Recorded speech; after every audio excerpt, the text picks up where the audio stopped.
주의 임재 안에 거하는 것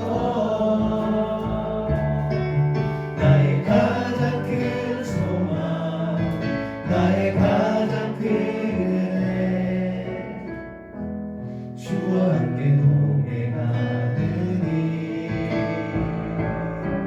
주의 날개 아래 거하는 것 주의 임재 안에 거하는 것 나의 가장 큰 소망 나의 가장 큰 은혜 주와 함께 동행하느니 우리 함께 기도하도록 하죠. 한 주간을 돌아보며 함께 참여하는 회개하는 참회 기도 시간입니다. 우리가 고백했던 것처럼 주님은 이 모습 그대로 우리를 사랑하십니다. 우리가 죄인이었을 때 이미 주님은 우리를 사랑하셨고 죄인된 우리 모습을 알매도 불구하시고 십자가에 우리의 죄를 대신해서 죽으셨습니다. 우리가 주님 앞에서만큼은 우리의 모습을 포장할 이유가 전혀 없습니다. 거룩한 척할 필요도 없고 신실한 척할 필요도 없고 주님이 우리에게 요구하는 것은 죄인 된 것을 그냥 인정하는 것입니다. 고백하기만 하면 용서해 주시겠다라고 말도 안 되는 약속을 하셨습니다. 오로 우리의 소망은 지금 이 시간 하나님 죄인 주님 앞에 나왔습니다.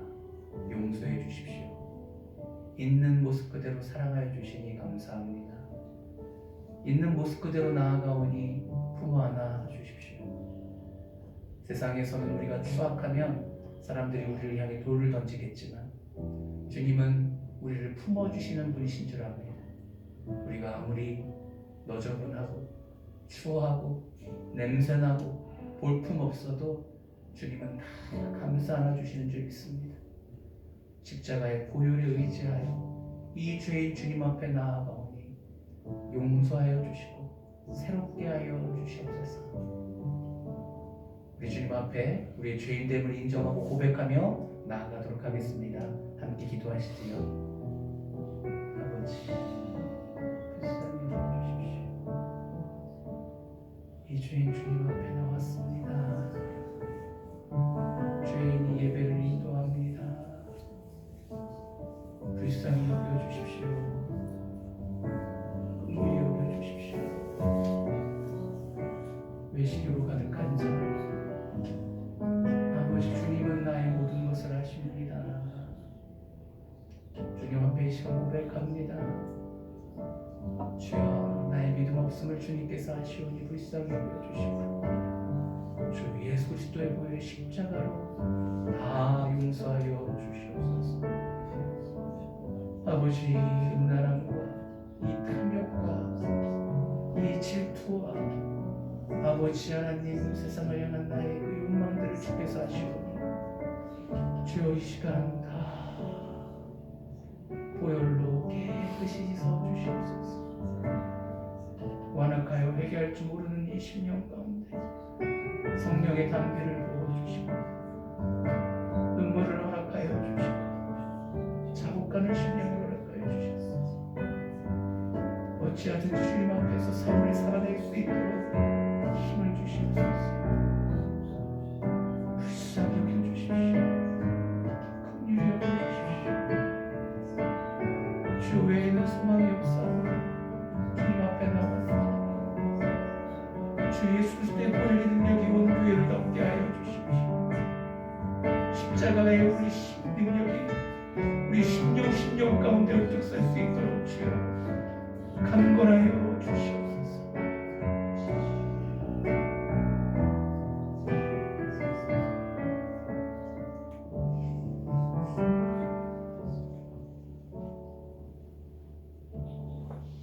사랑과 은혜가 풍성하셔서 끊임없이 하나님을 배신하고 배반하지만 그럼에도 품어주시는 그 하나님의 사랑과 자비에 감사와 찬양을 올려드립니다. 아버지 하나님, 감히 죄인들이 주님 앞에 나와 예배합니다. 그러나 그것을 좋아하시고 그럼에도 불구하고 우리를 사랑한다 말씀하여 주시니 참으로 감사합니다. 이 시간 우리의 예배를 주목하여 주시옵시고 주님의 귀한 백성들을 품어 안아 주셔서 주님의 사랑으로 우리의 완악한 마음들이 다 녹아지는 놀라운 역사가 있기를 간절히 소망합니다. 우리의 마음을 주의 영으로 깨워 주시옵시고 선포되어지는 진리의 말씀 가운데 순종의 영을 보내어 주셔서 부족한 자, 연약한 자들이 다시 한번 결단하고 일어나서 주님 앞에 나아갈 때 모두가 주님의 용사가 되는 놀라운 역사가 있게 하여 주시옵소서.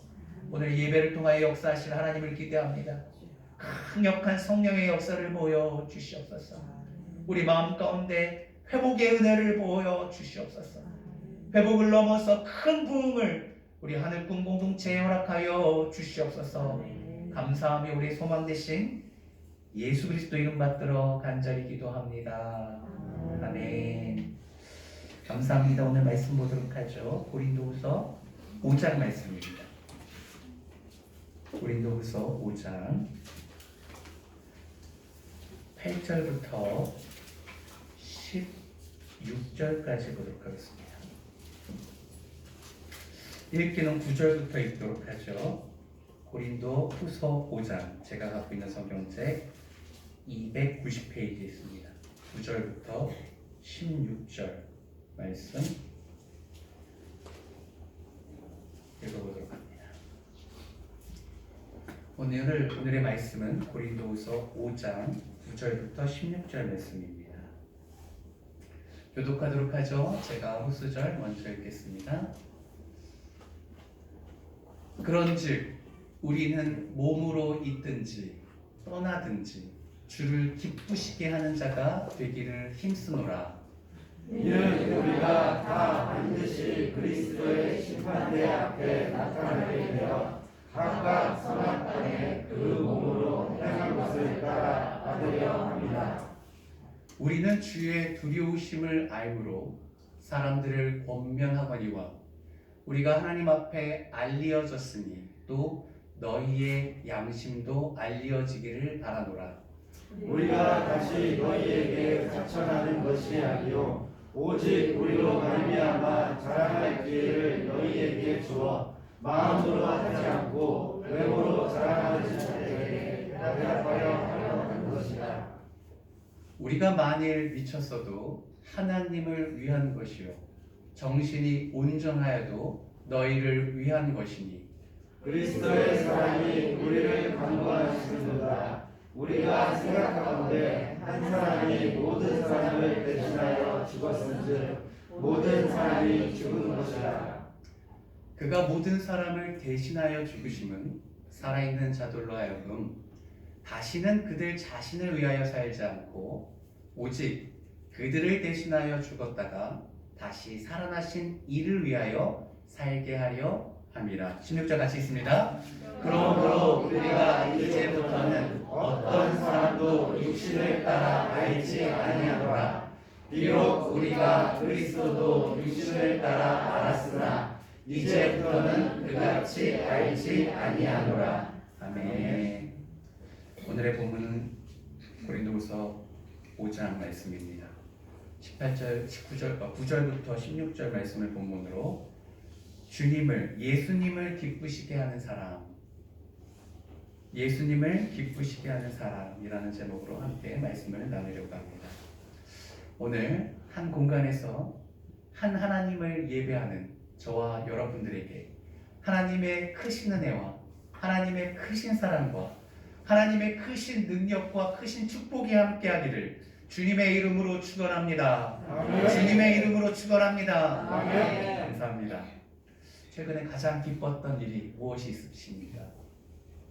요즘 그렇게 좋은 소식들이 잘 들리지 않죠.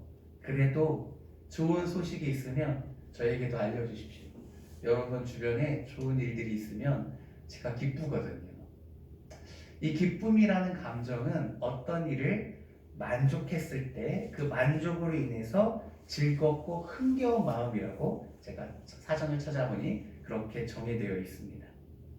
우리 인간은 감정의 동물이죠. 많은 감정들이 있는데 우리를 행복하게 하는 아주 중요한 감정이 즐거움입니다. 기쁨입니다. 그런데 인간이 타락하여서 우리의 감정도 왜곡되고 훼손되다 보니 정말 좋아해야 될 것에 좋아하지 않고 즐거워야 될 것에 즐거워하지 않고 때로는 누군가를 괴롭히면서 그것에서 즐거움을 느끼기도 하고 기쁨을 느끼기도 한다는 거죠. 그래서 이 기쁨이라는 이 감정이 인간에게는 때로는 왜곡되어 있고 잘못 뒤틀려 있기도 한다는 것입니다. 그런데 오늘 본문에 보면 하나님이 기뻐하신다라는 표현이 나옵니다. 하나님의 기쁨은 진짜 중요한 감정의 요소죠. 천지와 만물을 창조하시고 이 세상을 주관하시고 전혀 흠이 없으시고 거룩하시고 완전하신 이가 기뻐한다면 얼마나 그 기쁨이 대상이 대단하며 그 기쁨이라는 요소가 얼마나 위대한 영향을 끼치겠습니까? 하나님이 기뻐하신다는 이 표현을 한번 여러분 곰곰이 생각해 보시고 묵상해 본 적이 있으십니까? 신기하죠, 그렇죠? 하나님은 홀로 완전하신 분이신데 이 완전하다는 것은 조금도 부족함이 없다는 거예요. 부족함이 없는 자가 기뻐한다. 좀 희한한 느낌이죠. 그런데 하나님께서는 우리를 향해서 우리를 대상으로 기뻐하신다라고 성경은 표현하고 있습니다. 하나님의 기쁨이 왜 대단하냐면 하나님이 우리로 인해서 기뻐할 때는 심지어는 그 사람을 죽음을 보지 않고 이렇게 하늘나라로 데려가는 일도 생기기 때문에 그렇습니다. 에녹이라는 사람이죠. 히브리서 11장 5절 한번 보도록 하겠습니다.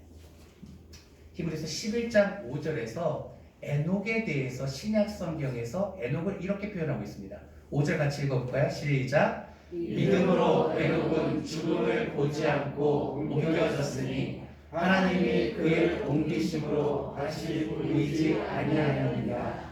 그는 옮겨지기 전에 하나님을 기쁘시게 하는 자라 하는 증거를 받았느니라.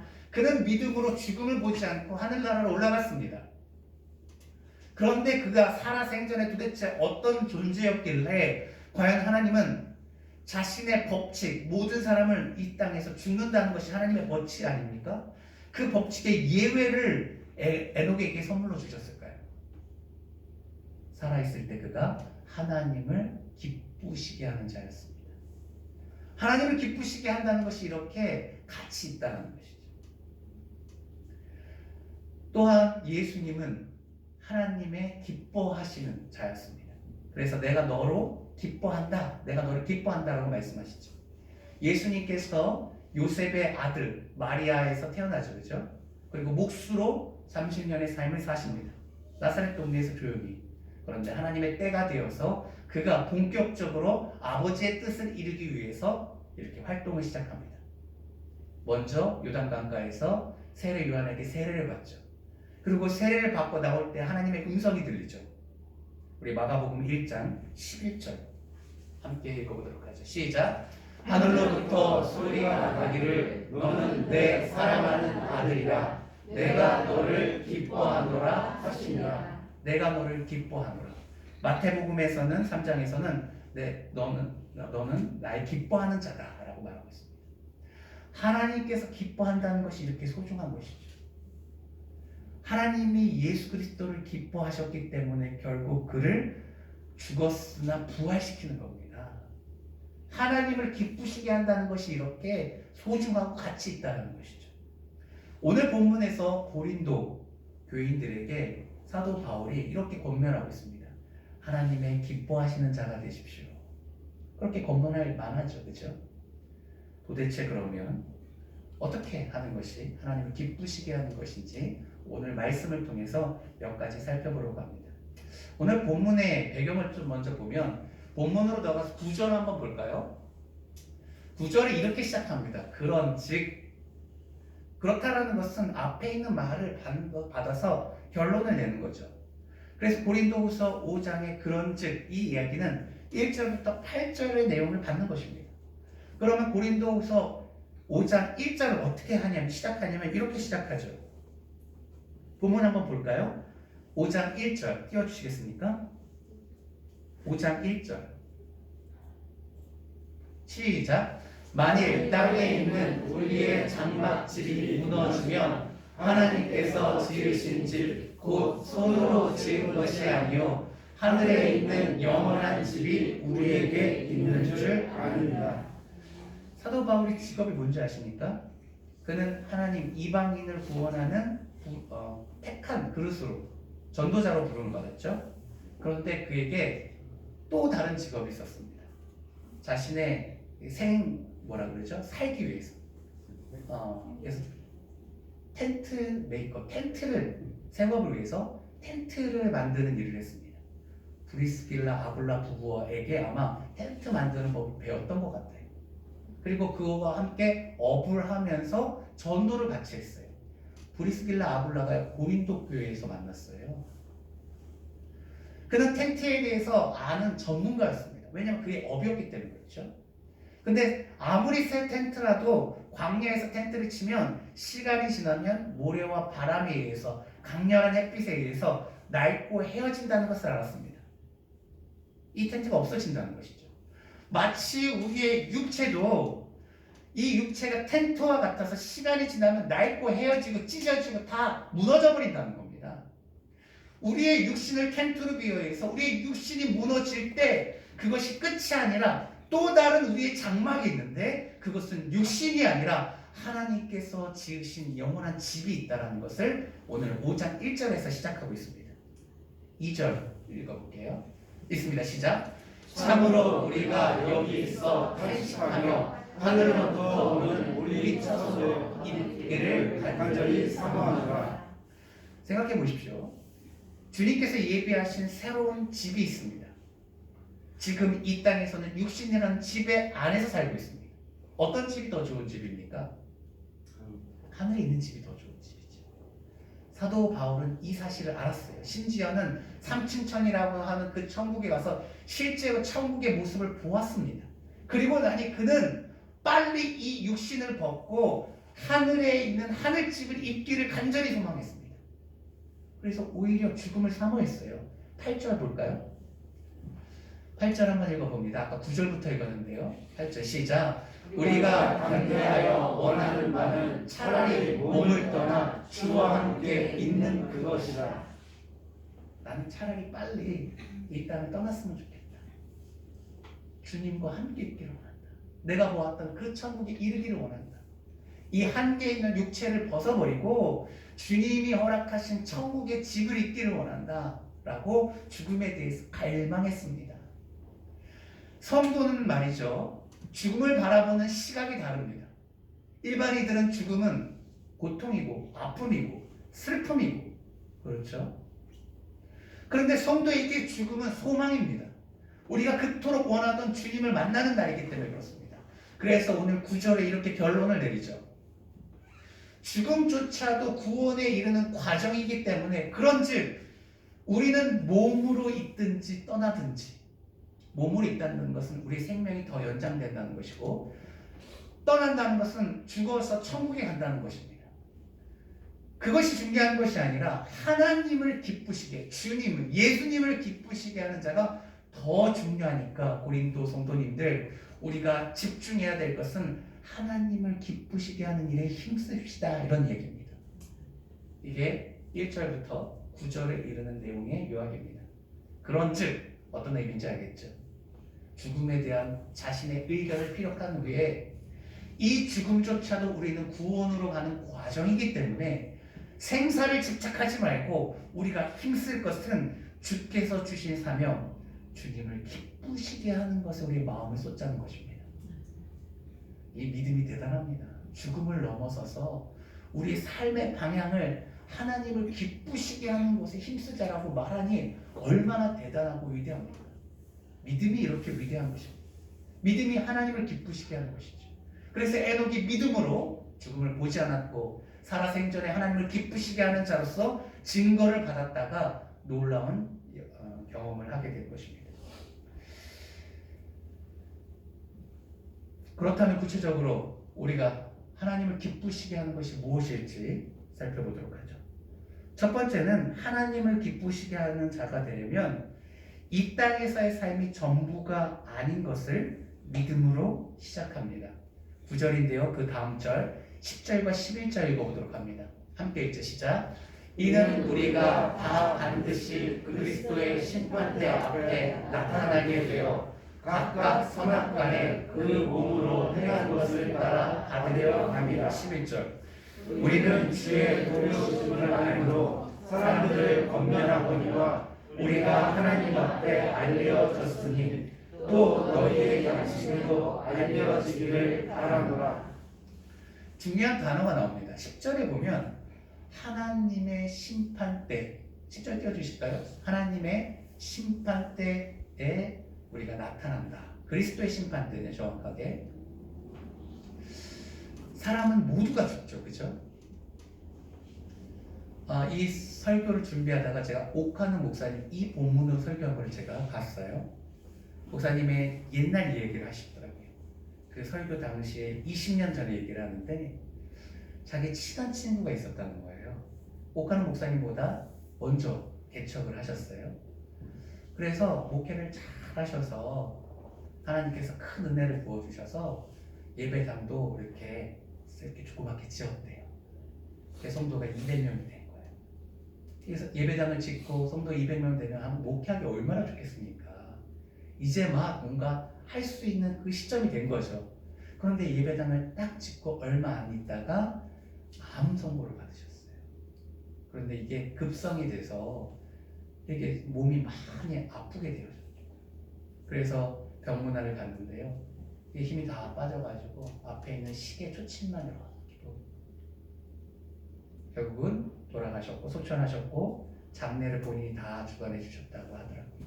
근데 잊혀지지 않는 게 내 친한 친구가 죽을 상황이 되어서 시계 초침이 탁탁탁 돌아가는 그 바라보는 멍하게 바라보는 그 모습의 잔상이 잊혀지지 않는다는 거예요.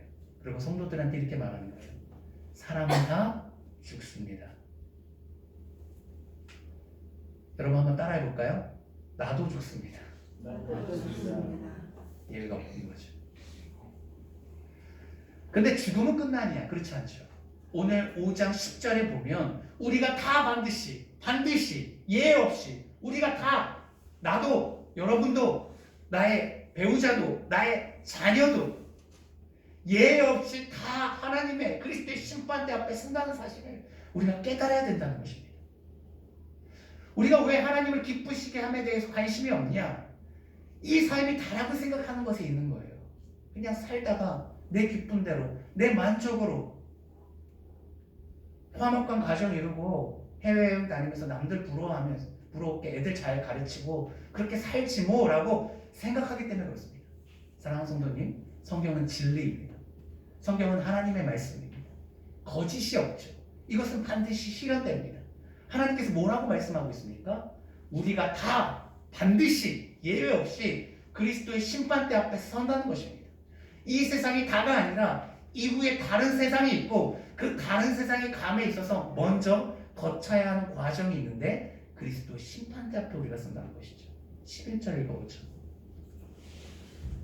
읽습니다. 시작. 우리는 주의 두려우심을 알므로 사람들을 권면하거니와 우리가 하나님 앞에 알려졌으니 또 너희의 양심에도 알려지기를 바라노라. 여기서 중요한 단어는 주의 두려우심을 안다는 겁니다. 우리는 주의 두려우심을 안다는 거예요. 하나님이 화내고 작정하고 진노하시면 그것이 얼마나 무시무시한지 사도 바울과 실라는 알고 있었다는 겁니다. 너희도 양심적으로 그걸 알 수밖에 없다는 거죠. 두려움의 극한은 어디서부터 오는 두려움입니까? 공포영화가 무서운 것이 아니라 범죄자가 무서운 것이 아니라 하나님이 진노하실 때 그것이 무서운 것이죠. 하나님의 심판대 앞에서 영화에서 보는 것처럼 염라대왕 앞에서 농담도 하고 그런 차원이 아니라는 것이죠. 하나님의 그 맹렬한 그 진노를 그 누구도 감당할 수 없다는 겁니다. 그런데 우리가 그 앞에 선다는 것이죠. 이 세상은 하나님께서 원칙을 지으셨습니다. 해가 동에서 떠서 서로 비치는 것, 그렇죠? 자전의 속도와 공전의 속도와 해와 달과 거리, 하나님께서 이 모든 만물을 창조하시고 그것을 운영하는 법칙이 있다는 겁니다. 사람이 한번 태어나면 죽는 것이 법칙입니다.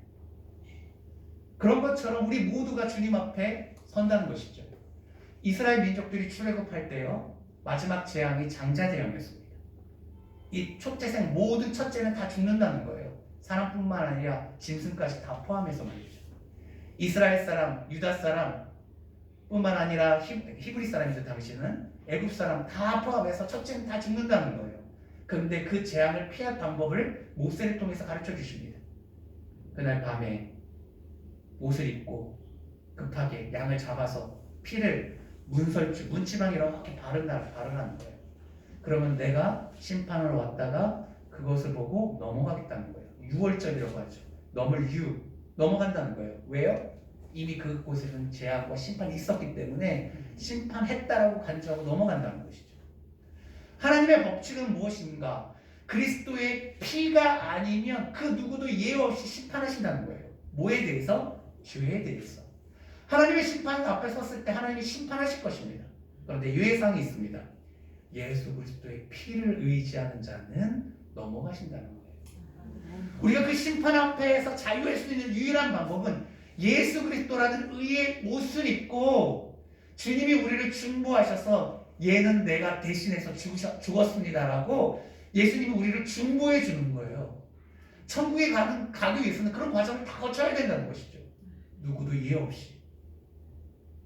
하나님을 기쁘시게 함에 있어서 이 사실을 먼저 깨달음으로 시작한다는 거예요. 그래야지 우리가 이 땅에서 방탕하고 방황하지 않는 것이죠. 우리의 모든 시선이 주님 앞에 꽂히게 되는 겁니다.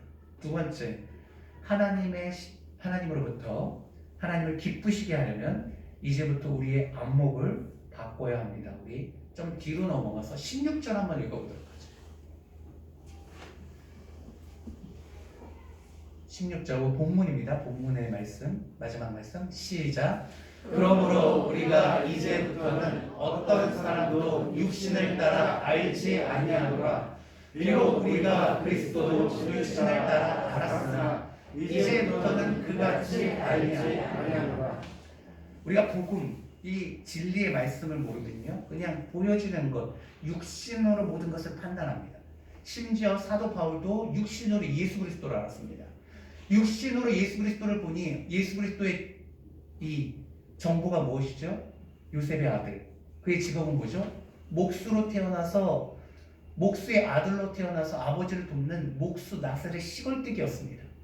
근데 그가 어느 날 하나님의 아들이라고 하니 뚜껑이 열리는 거죠. 육신으로 예수를 아니 육신은 누구였습니까? 이 유대교 하나님의 이름을 더럽히는 자였습니다. 하나님을 희롱하는 자였습니다.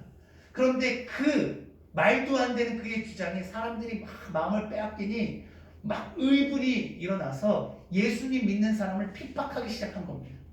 가장 앞장서서 말이죠. 육신으로 보니 예수가 그렇게밖에 안 보이는 겁니다. 사도 바울이 그렇게 육신으로 예수를 알았으나 다메섹 가는 길에 빛 가운데 일하신 예수님을 만나고 영의 눈이 뜨이고 나니 실제로 그가 눈에 비닐이 있어서 장님이 되었다가 안수하여 주니 그가 비닐이 벗겨지고 그 눈뿐만 아니라 마음의 영적인 시각이 안목이 바뀌어서 이 모든 세상을 바라보며 이전과 달리 육이 아닌 영으로 보기 시작한 것이죠. 하나님을 기쁘시게 하려면요, 우리의 안목이 바뀌어야 됩니다. 안목이 바뀐다는 것은 무엇을 의미합니까? 우리의 생각이 바뀐다는 것이죠. 우리의 가치관이 바뀐다는 거예요. 우리 세계관이 바뀐다는 거예요. 그래야지 하나님을 기쁘시게 할 수 있습니다. 로마서 8장 6절 육의 생각은 사망이요 영의 생각은 생명과 평안이니라. 로마서 8장 8절 육신에 있는 자는 하나님을 기쁘시게 할 수 없다. 하나님을 기쁘시게 하려면 어떤 생각을 가져야 되겠습니까? 영의 생각을 가져야 되는 것이죠. 그럼 어떻게 우리가 영의 생각을 가질 수 있습니까? 우리 스스로 그게 할 수 없죠. 성령의 조명이라고 들어보셨습니까? 우리는 어둠 가운데 갇혀 있는데 이게 감옥이 아니라 어두워서 그냥 갇혀 있는 거예요. 어디로 가야 될지 모르니까. 그런데 성령의 빛이 우리를 향해 비춰줍니다. 성령이 조명하시는 거예요. 불빛을 이렇게 저에게 쏘는 것처럼 빛을 비춰주는 거예요. 그래서 이제는 어둠 속에서 육신의 생각을 하는 것이 아니라 빛 가운데서 영의 생각을 하게끔 되는 것입니다. 근데 그 영의 생각을 하면 누가 좋아하시냐? 하나님이 좋아하시는 거죠. 제가 지난주에 이 얘기를 했어요. 그 고흥 교회 가서 집회하고 왔던 얘기. 집회하고 왔는데 큰 은혜가 있었어요. 제가 자랑을 안 해서 그렇지 큰 은혜가 있었어요. 네. 조금 하면 한 영혼 크게 은혜 받게 해주세요 그랬는데 한 분이 성령의 체험을 강하게 하신 거예요. 신앙생활 좀 하신 집사님이셨는데 수요일날 오전에 했던 똑같은 설교했습니다. 하나님께 항복하십시오. 이분의 성령님께서 자기에게 새로운 말씀을 해주셨다. 물론 다 이미 알고 있는 얘기지만 성령께서 그 말씀을 새롭게 들리게 해주신 거예요. 성령의 감동을 받아서 이것을 표현하라는 성령의 감동을 받아서 이 강사에게 설교를 통해서 큰 은혜를 받았습니다. 표현하라는 성령의 메시지가 있어서 표현했다는 거예요. 그래서 제가 액수까지 발겼잖아요. 시골에서 시골분이 100만 원을 하셨어요. 100만 원을. 제 개인 계좌를 해달라고 해서 목사님 쓰시라고. 제가 그래서 얼마나 신이 났겠습니까? 사례비 30만 원 받았거든요. 그리고 100만 원 계좌 30만 원 안에 현금을 딱 주고요. 계좌 바로 넣어줬어요. 들어오자마자. 그리고 그날 밤에 여보는 좋겠네. 왜? 그래서 남편한테 사랑받아서 그랬더니 갑자기 무슨 소리네요. 남편이 돈 벌어다 주잖아. 그랬더니 진지하게 여보 여자는 그것으로 사랑을 느끼는 게 아니야. 그 다음 듣기 시작 고개 돌렸습니다. 무슨 말 할지 알겠는 거예요. 저는 자격지심이 있어요. 아내한테 생활비를 많이 갖다 주지 못하는 것에 대해서 늘 마음에 미안해요. 그래서 간만에 제가 큰 돈을 벌어서 이렇게 딱 주면서 어깨에 힘이 들어가서 이렇게 좀 제 자랑을 하고 싶었는데 아내의 관점은 그게 아니라는 거죠. 하나님은요 우리가 무엇을 해서 기뻐하시는 게 아니에요. 하나님이 첫째로 원하시는 것은 본인과 함께 동행하면서 본인의 느낌을 함께 느끼고 본인의 시각을 같이 바라보기를 원하는 거예요. 공유하기를 원하시는 거죠. 그리고 하나님의 마음 입장에 서서 우리가 하나님의 대변자가 되기를 원해요. 하나님의 느낌이 어떤지, 하나님이 지금 무엇을 원하시는 것인지, 이게 하나 되는 거예요. 연합이라고 하죠. 한 공동체, 한 생명체가 되는 거예요. 기쁨은 그것으로부터 나온다는 것입니다. 근데 육신의 생각은 끊임없이 하나님에 대한 관심이 없어요. 그래서 우리가 쉽게 착각하기 쉬운 게 이런 거예요. 나는 11조도 하고 줄도 안 빠지니까 여전히 육의 생각을 하면서 하나님이 좋아하시겠지, 복 내려주시겠지. 이게 육의 생각이에요. 영의 생각은 뭐냐면 그게 아니라 지금 하나님이 어떤 마음이실까 생각하는 거예요. 지금 나를 향해서 무엇을 바라실까 그것을 생각하는 거예요. 자매님들은 지금 제가 그 얘기를 하면서 무슨 얘기인지 딱 얘기하셨죠. 그 위에 얘기를 안 해도. 내가 남편한테 사랑받고 있구나라는 것은 작고 작은 배려, 작은 헌신, 그 마음을 헤아려주는 그것으로부터 느낀다는 거죠. 근데 남자들은 자꾸 그것으로 자신의 존재감을 발휘하기 원하는 거죠. 로마서 12장 2절 말씀 읽어보도록 하겠습니다. 함께 읽어보죠. 시작. 그러므로 형제들아 내가 하나님의 모든 자비하심으로 너희를 권하노니 너희 몸을 하나님이 기뻐하시는 거룩한 산 제물로 드리라. 이는 너희가 드릴 영적 예배이다. 성경을 찾아보니 하나님께서 기뻐하신다는 표현을 많이 사용하고 있습니다. 계속 우리 참고 말씀 보고 있지 않습니까? 너희 몸을 하나님이 기뻐하시는 산 제물로 드리라. 하나님이 기뻐하시는 것 자체는 우리 자체가 하나님의 것이 되기를 원하는 거예요. 하나님의 소속되기를 원하는 거예요. 우리가 할 수 있는 최대의 공경과 최대 섬김은 무엇인지 아십니까? 하나님이 우리를 기뻐하시는 것 그 자체. 또한 우리가 하나님을 기뻐하는 거예요. 웨스트민스터 교리 1번이 무엇입니까? 사람의 첫째 되는 삶의 목적이 무엇입니까? 라고 물어봤을 때 하나님을 영광스럽게 하나님께 영광 돌리고 그 다음에 하나님을 영원토록 기뻐하는 겁니다. 우리가 하나님 자체를 기뻐하는 것이 하나님을 향한 최고의 섬김이라는 것입니다. 우리의 안목이 바뀌어야 됩니다. 우리의 생각이 바뀌어야 됩니다. 우리의 그 모든 것이 이제는 육적인 것이 아니라 영적인 생각으로 바뀌어야 되는 것이죠. 세 번째, 하나님 앞에 기쁘시게 되는, 하나님을 기뻐하게 하는 자는 나 자신이 아닌 예수님을 위해서 사는 자입니다. 우리 14절과 15절 읽어봅니다. 14절 본문 14절 15절 읽어보죠. 시작. 그리스도의 사랑이 우리를 강권하시는도다. 우리가 생각하건대 한 사람이 모든 사람을 대신하여 죽었은즉 모든 사람이 죽은 것이라. 그가 모든 사람을 대신하여 죽으심은 살아있는 자들로 하여금 다시는 그들 자신을 위하여 살지 않고 오직 그들을 대신하여 죽었다가 다시 살아나신 이를 위하여 살게 하려 함이라. 주님은 우리를 위해서 죽으셨습니다. 우리가 다 잘 알고 있죠. 그게 사랑이고 그게 희생이고 그게 헌신입니다. 이 빛나는 십자가는 우리를 향한 예수 그리스도의 마음의 표현입니다. 미묘과 같은 우리가 무엇이라고 그렇게 사랑하셔서 영광의 보좌에 앉으신 전능하신 하나님께서 친히 피조물 세계에 들어오시기를 마다하시지 아니하시고 이 땅에서 수모와 고난을 당하시고 희롱을 당하시고 비참하게 피조물의 손에 의해서 죽임을 당하셨습니다. 우리가 이해할 수 없는 하나님의 지독하신 사랑이죠. 그 사랑이 우리의 마음을 녹입니다. 완악한 우리의 마음을 녹이죠. 이기적인 우리의 마음을 녹입니다. 그리고 예수 그리스도를 진하게 만난 사람들의 반응은 이제는 과거에는 내가 나를 위해서 살았으나 그 사랑에 감사하여 감격하여 이제는 주님을 위해서 살겠습니다라는 다짐을 하게 되는 겁니다. 이것이 예수님을 만난 사람들의 특징입니다. 그러면 도대체 예수를 위해서 산다는 것은 무엇을 의미하겠습니까? 여러분이 생각하는 예수님을 위해서 사는 것 무엇을 의미하죠? 20절에 그 답이 나와 있습니다. 20절 같이 읽어봅니다. 20절 같이 읽죠. 시작.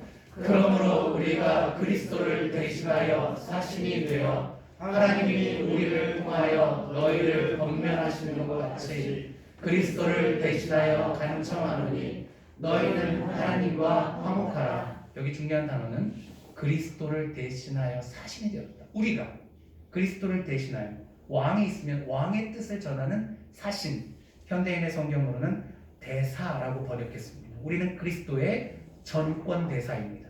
정권을 이임받은 대사라는 것이죠. 제가 대통령입니다. 각 나라에 대사를 보냅니다. 대통령의 뜻을 전하여서 그죠? 나라를 대표하는 대사들이죠. 근데 그 대사들이 자기의 얘기를 말할 수 있습니까?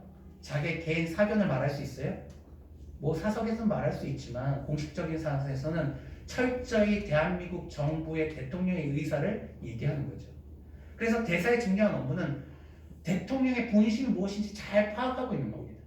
정치 상황, 경제 상황, 문화 상황. 왜냐면 그 모든 것을 알려줄 수 있어요? 알지 못하잖아요. 내가 판단해서 얘기하는 거예요. 근데 자기 멋대로 얘기하거나 자기가 방탕하여서 나라의 어떤 그런 위상을 좀 어지럽다고 이렇게 불러내는 거죠. 본국으로 소환하는 거죠. 징계가 있을 것이죠. 마치 그런 것처럼 우리는 누구로부터 이렇게 사명을 받고 이 땅에 온 대사입니까?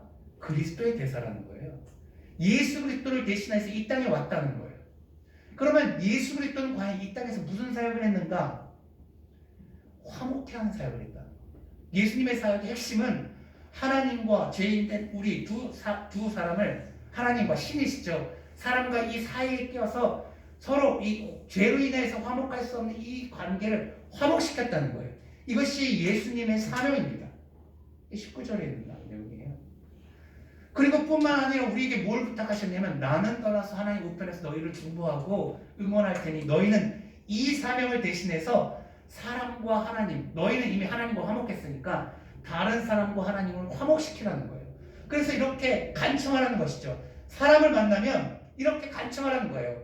그리스도를 대신하여 간청하노니. 이렇게 간청하라는 것이죠. 여러분, 하나님과 화목하십시오.